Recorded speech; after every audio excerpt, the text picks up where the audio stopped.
Oh man, I'm glad to be back. It's been a long 3 years, so it's a good opportunity.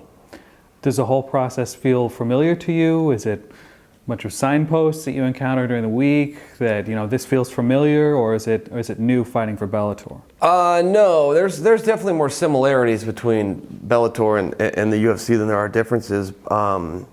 Yeah, as far as the fight, I mean, my job's the same. I got to go to the arena and wrap up and warm up, and the rules are the same. And I'm sure I'll have a referee I'm familiar with, and the whole bit. So, no, I don't. My job's the same.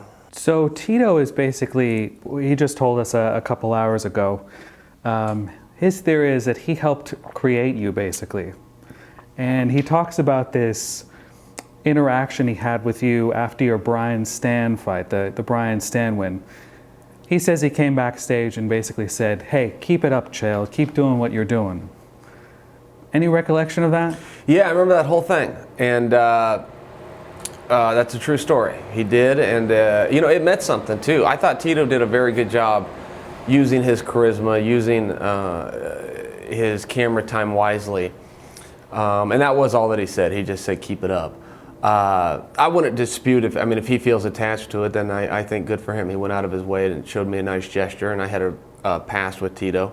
I would suggest if I was already doing it and he was just saying, "Keep doing it," that perhaps it had been created, but it was a nice gesture by him, and that is a true story. Here's my motivation for this fight. I was the best fighter in the world for a very meaningful period of time before I even got recognized as the best fighter in the world and started fighting for WEC championships and UFC championships. But I couldn't get my break. Tito was the world champion. I was still in college. I was pursuing NCAA dreams and Olympic aspirations. And I knew I was going to chase him. I knew eventually I was going to get in there.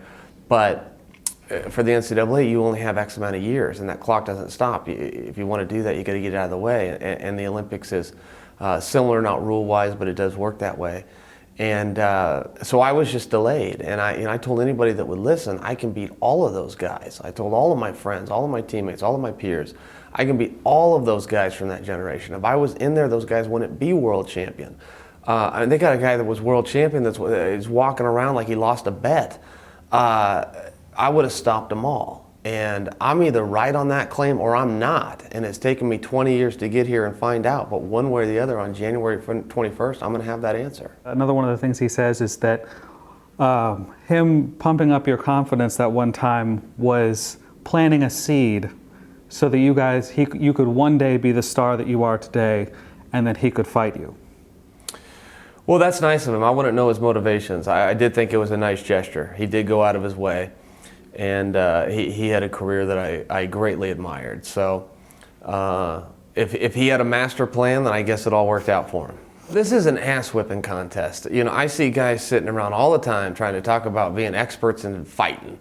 Man, we're not inventing a new iPhone here. It's a fist fight on a Saturday night. One guy's tougher than the other guy. One guy has sacrificed more and is in better shape and wants it more than the other guy.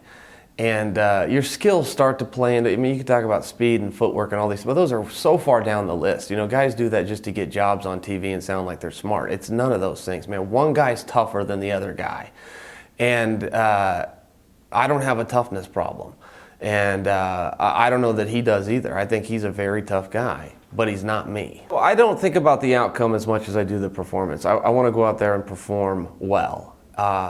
I want to bring my tools with me. I want to use them. He can bring his skills, and the better guy will win. But any times where I've had a hard time after a match, the ones that have kept me up were the ones where I didn't perform, where I had skills and I didn't use them, or I had skills and I underestimated them. I want to go out there and perform to the best of my ability. And whatever happens after that, I can live with. But I got to go compete.